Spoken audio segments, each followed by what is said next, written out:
सर्वेभ्यो स्वागतम्। गतकक्षायाम् अस्माकं चर्चाः जाताः।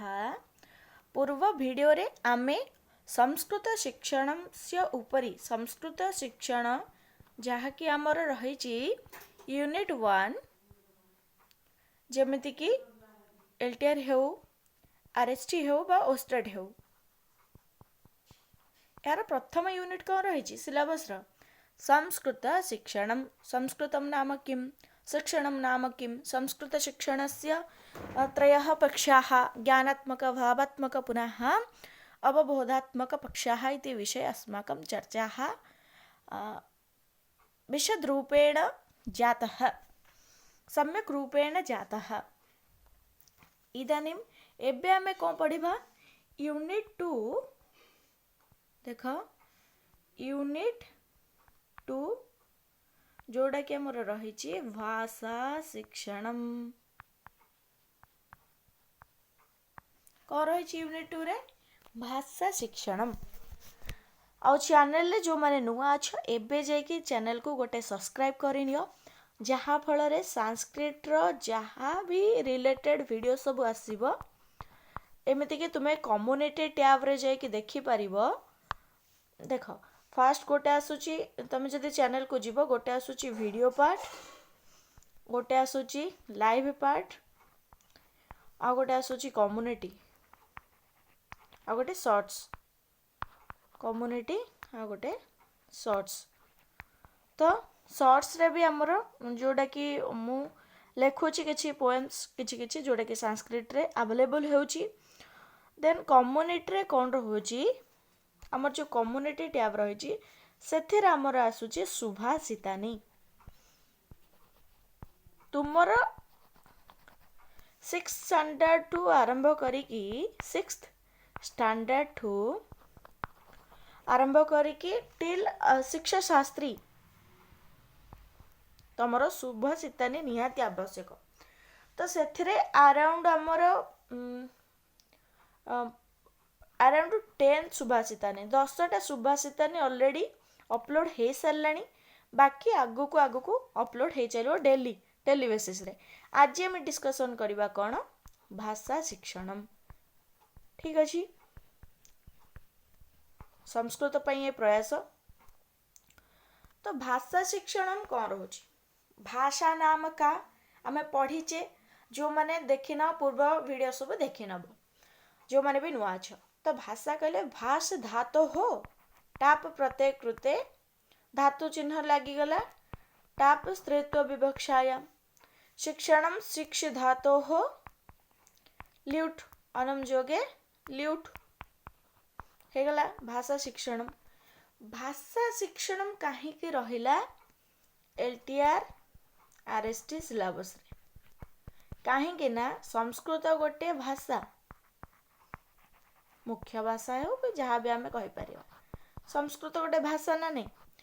तो संस्कृत भाषा को आम पिला मानक भितर केमती आनिबा क्यों क्यों विधिर प्रयोग द्वारा से विधि आम आज सब पढ़ा ता भितर जेमती कि आसूची बहवः बहुवः विधयः सन्ति बहवः विधयः सन्ति भाषा शिक्षणस्य संस्कृत भाषा शिक्षणर बहुत प्रकार विधि रही क्लियर। तो आमे देखिबा आज कौन जेमिति कि मु क्लियर कर दउची आज आमे कौन पढ़िबा भाषा शिक्षण कौन पाई पढ़िबा संस्कृत भाषार अवबोधन पाई पिल्लांक भितरे संस्कृत भाषार जागरण पाई संस्कृत भाषायाः जागरूकता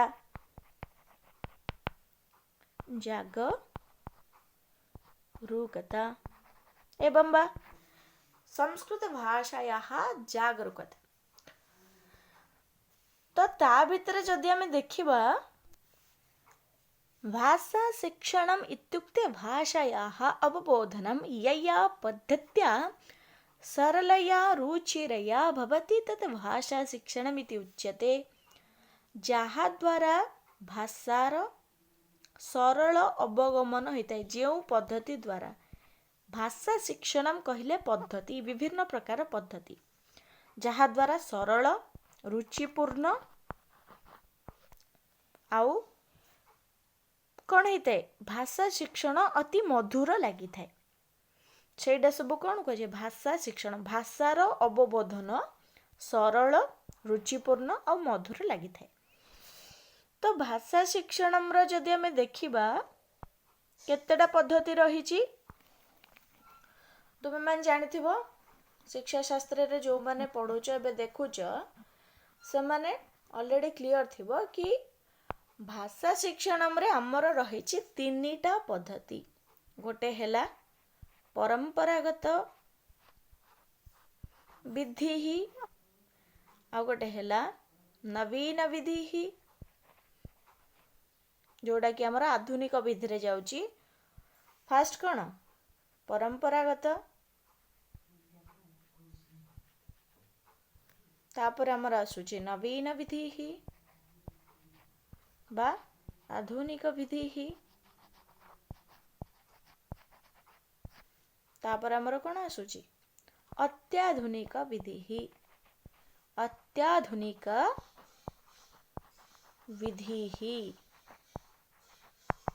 ଏଇଭଳି ଭାବରେ ଆମେ ସାଧାରଣତଃ କାଳ ଅନୁସାରେ ଭାଷା ଶିକ୍ଷଣକୁ 3 ପ୍ରକାର ବିଧି ଅନୁସାରେ ଡିଭାଇଡେସନ୍ କରିପାରିବା।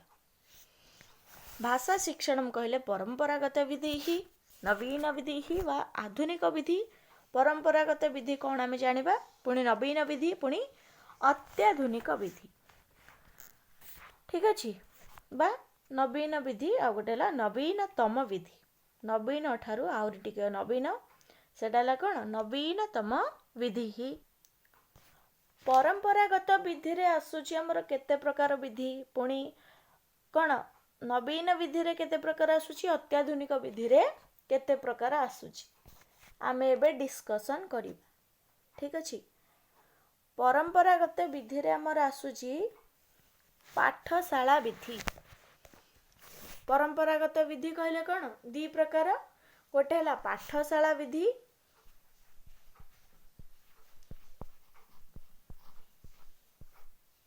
ଆଉ ଗୋଟେ ହେଲା ବ୍ୟାକରଣ ଅନୁବାଦ ବିଧି। ବ୍ୟାକରଣାନୁବାଦ ବିଧି। କ୍ଲିୟର? ଭାଷା ଶିକ୍ଷଣ କାଳ ଅନୁସାରେ ତ୍ରିବିଧ, ଗୋଟେ ହେଲା ପରମ୍ପରାଗତ ବିଧି, ଗୋଟେ ହେଲା ନବୀନ ବିଧି, ଆଉ ଗୋଟେ ହେଲା ଅତ୍ୟାଧୁନିକ ବିଧି ବା ନବୀନତମ ବିଧି। ତା ଭିତରୁ ଫାଷ୍ଟ ଯଦି ଆମେ ଦେଖିବା ପରମ୍ପରାଗତ, ସେଇଟା ଆମର କ'ଣ ହେଇଯାଉଛି, ଗୋଟେ ହେଲା ପାଠଶାଳା ବିଧି, ଆଉ ଗୋଟେ ହେଲା ବ୍ୟାକରଣ ଅନୁବାଦ ବିଧି। ଆମର ଫାଷ୍ଟରୁ ୟୁନିଟ୍ 2ରେ କ'ଣ ଅଛି, ବ୍ୟାକରଣ ଅନୁବାଦ ବିଧି। କୋଉଠୁ ଆସିଲା ତୁମେ ଜାଣିଲ? କ୍ଲିୟର? ତାପରେ ଆମେ ଦେଖୁଛେ ବ୍ୟାକରଣ ଅନୁବାଦ ବିଧି ଭିତରେ କ'ଣ କ'ଣ ସବୁ ରହିଛି। ପାଠଶାଳା ବିଧି ଆଉ ଗୋଟେ ହେଲା କ'ଣ ବ୍ୟାକରଣ ଅନୁବାଦ ବିଧି। ପାଠଶାଳା ବିଧି ଭିତରେ କ'ଣ କ'ଣ ଯାଉଛି, ଯେମିତିକି ମୌଖିକ ବିଧି, ମୌଖିକ ବ୍ୟକ୍ତିଶଃ ବିଧି, ପାରାୟଣ ବିଧି, ପ୍ରଶ୍ନୋତ୍ତର ବିଧି। ଠିକ ଅଛି, ପ୍ରଶ୍ନୋତ୍ତର ବିଧି। ତାପରେ ଏଇଭଳି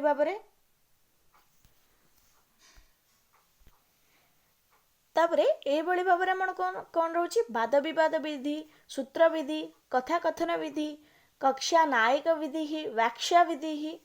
ତାପରେ ବ୍ୟାକରଣ ବିଧି ବି क्वेश्चन आसीबो, बहुत इंपोर्टेंट क्लास रहुची, टिके ध्यान देकी सुनो।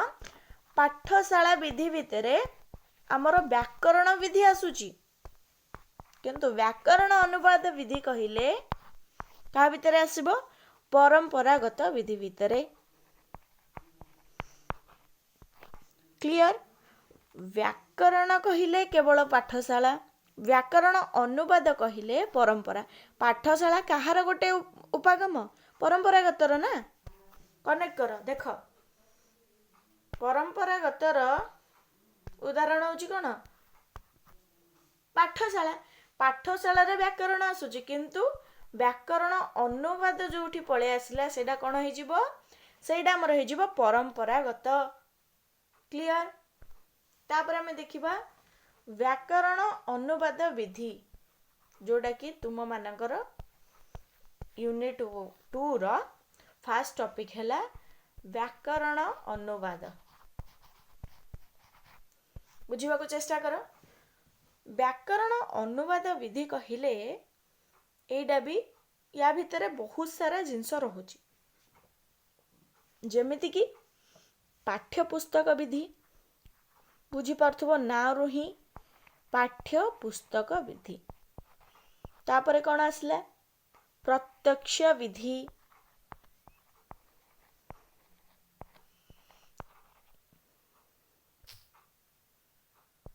ठीक अच्छे। ये सब स्वतंत्र गोटे गोटे विधि, किंतु व्याकरण विधि अंतर्भुक्त कौन आसुची सूक्ष्म शैक्षिक उपादान। सूक्ष्म शैक्षिक उपादान तापरे आगम उपागम, समस्या समाधान उपागम, प्रयोजन कार्यम दल शिक्षण। यही भली भाबरे आमर व्याकरण अनुवाद विधि रही। यार पीडीएफ तुम्हें डिस्क्रिप्शन बॉक्स रे गोटे लिंक दिया जिवो, से लिंक को क्लिक कले तुम डायरेक्ट व्हाट्सएप रे ग्रुप रे जॉइन हो पारिबो, जहाँफल सेटू तुम पीडीएफ आराम से पाई जिवो, ठीक अच्छे। फास्ट आम कौन देखिए प्राचीन विधि। प्राचीन विधि जोड़ा आम कहूचे व्याकरण अनुवाद विधि, ता भितर जो आसूची गोटे पाठशाला विधि आ गोटे है व्याकरण अनुवाद विधि। प्राचीन विधि भितर जमती आमर आसला परायण, वाद विवाद, सूत्र विधि, प्रश्नोत्तर विधि, पुणी कथा कथन विधि, कक्षा नायक विधि, वाक्य विधि, पुणी जमती कहले आमर व्याकरण विधि ही आसूची क्या भितर ना पाठशाला विधि भितर, किंतु व्याकरण अनुवाद विधि कहले प्राचीन विधि व्याकरण अनुवाद है। तो आज हम देखिए कौन व्याकरण अनुवाद। छंद पादौ तो वेदस्य हस्तौ कल्पोऽथो पठ्यते, ज्योतिषा मयनम चक्षु निरुत्तं श्रोत्वम उच्यते। तुम्हें माने श्लोक निहाती कंठस्थीकरण करथिबो। तापरे शिक्षा घ्राणम तो वेदस्य मुखम व्याकरणं स्मृतम, तस्मात् सांगमधीत्यैव ब्रह्मलोके महीयते। एवं बा यही भली भाबरे श्लोकटी रही। आम एठी कौन जानुचे व्याकरणटा वेद पुरुष जो निया जाइछि तार मुख है व्याकरण। मुख होची गोटे पुरुषर बा गोटे मनीषर, पुरुष हो नारी हो, गोटे मानवर मुख्य कौन मुख। मुख व्यतीत सेना कथा कहि परिबो, भावर प्रकाश है मुख, हाँ ना नहीं। मुख भितर सब उपागम आसूची, तो मुखर भी चैप्टर रही। तो मुख होची संस्कृतर कौन व्याकरण। तेणु व्याकरणटा केते इम्पोर्टेंट तुम्हें माने एथरू जानि पारुथिबो।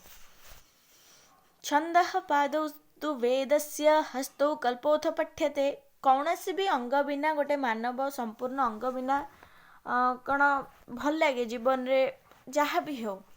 तो आमको संस्कृत सेमती मुखटा जेहेतु प्रधान अंग, मुख को प्रधान अंग कहुई ना व्याकरणर, क्षमता व्याकरण को प्रधान अंग कहुई क्या संस्कृतर।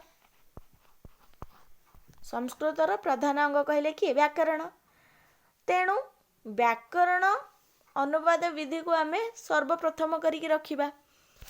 तो से क्रम आमर कौन कहगला मुख्यम व्याकरण स्मृतमिति श्लोकांशः सर्वत्र सुविदिता वर्तते। यह श्लोकर अंश सबुठारे विदित हेउची। साधु शब्द निर्माण प्रमुख योजनम व्याकरणस्य इति। एही भली भाबरे आमर प्रमाण सबु मिलिछि। तो ता भितर आमर कौन आसुची आमे एठारे जो देखिले व्याकरण अनुवाद विधि बा एडा को कहुचे भंडारकर विधि ही।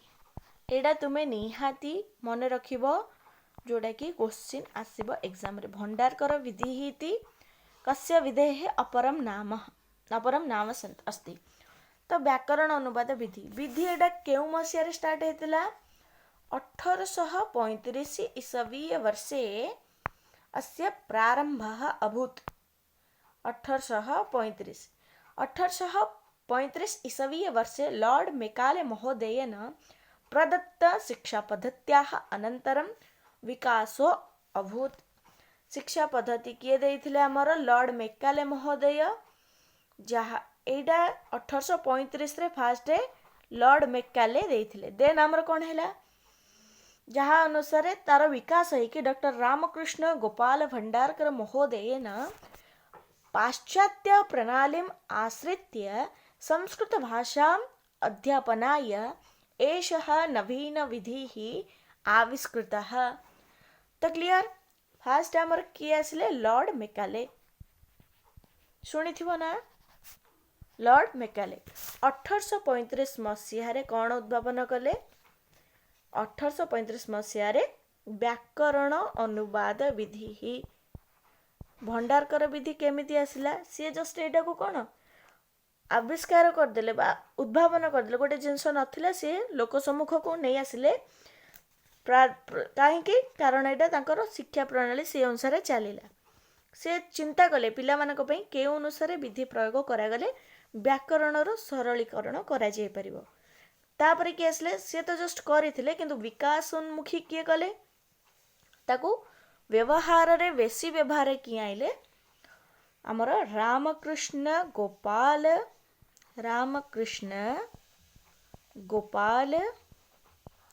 भंडारकर महोदय जहाँ को ना अनुसार एटा मोर ना है कि रहिला कौन भंडारकर विधि ही वा व्याकरण अनुवाद विधि ही यार इतिहास जानीगल क्यों सृष्टि है व्याकरण अनुवाद विधि तथैव नाम्ना विधिरयं भंडारकर विधि ही इति प्रसिद्धि अलभत तेन व्याकरण अनुवाद विधिम आश्रित्य पुस्तकद्वयं विरचितं प्रथमं मार्गोपदेशिका द्वितीयं च संस्कृतं मंदिरान्तः प्रवेशिका च तेन माने तांक द्वारा कहा द्वारा भंडारकरଙ୍କ द्वारा दीटा पुस्तक कौन कौन व्याकरण अनुवाद विधि को आश्रय करिकी क्वेश्चन आसीबो भंडारकर महोदय व्याकरण अनुवाद विधिम आश्रित्य पुस्तकद्वयस्य नाम किमस्ति अस्तु कौन कौन गोटे पुस्तक हैला मार्गोपदेशिका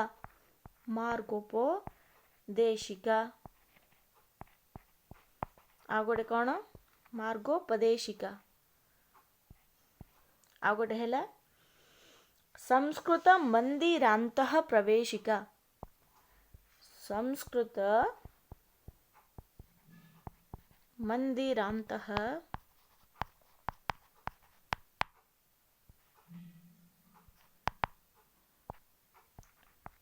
प्रवेशिका एवं बा यही भली भाव में दुईटी पुस्तक सी रचना करथिले क्या को आधार करिकी व्याकरण अनुवाद विधि को जहाँ कि से नूतन भाव में आविष्कार करथिले सेटा को आधार करी से रचना कले क्लियर।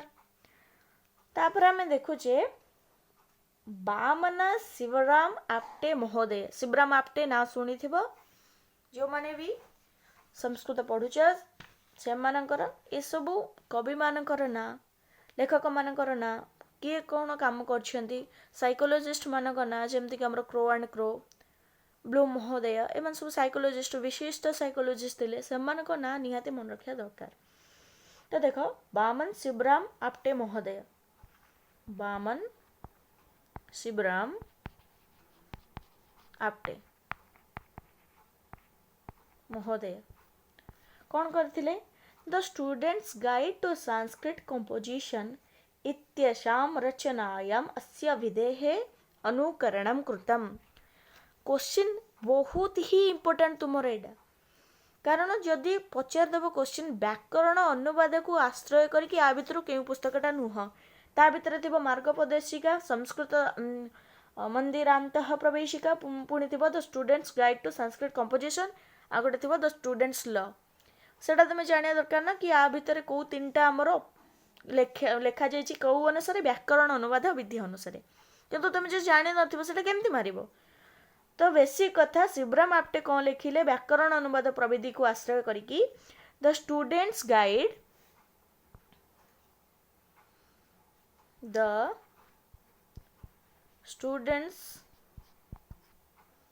गाइड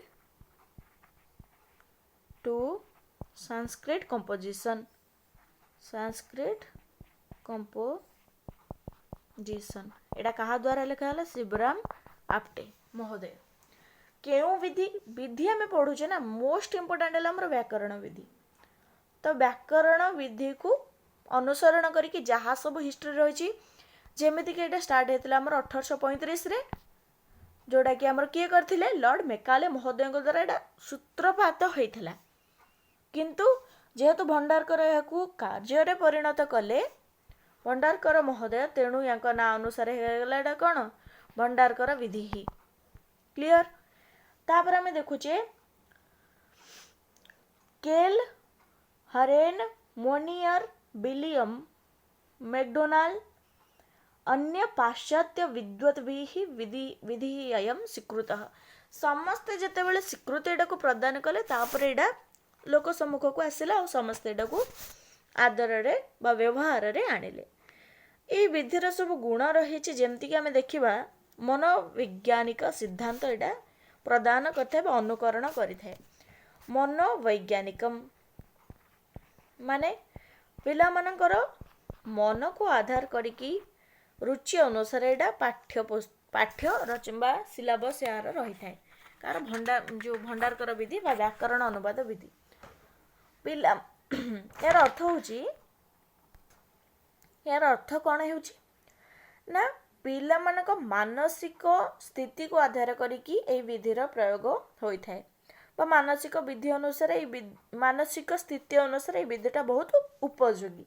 तापरे प्रौढ़ानां स्वयं पाठी छात्राणां पत्राचार पाठ्यक्रमाणां च कृते उपयोगी अस्ति।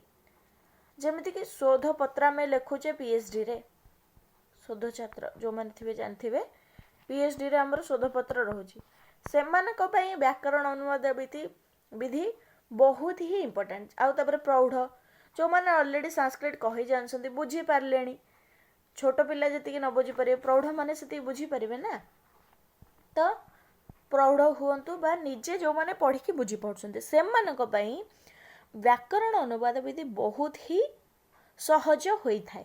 तापर आम कौन देखुचे विषयाणाम सामग्रिक रूपेण सम्यक रूपेण वर्गीकरण आराम से हो जाए विषय गुड़ाकर जमती आम साहित्य पढ़ा साहित्यर वर्गीकरण करिपरिबा से भली व्याकरण अनुवाद विधि द्वारा हो पार।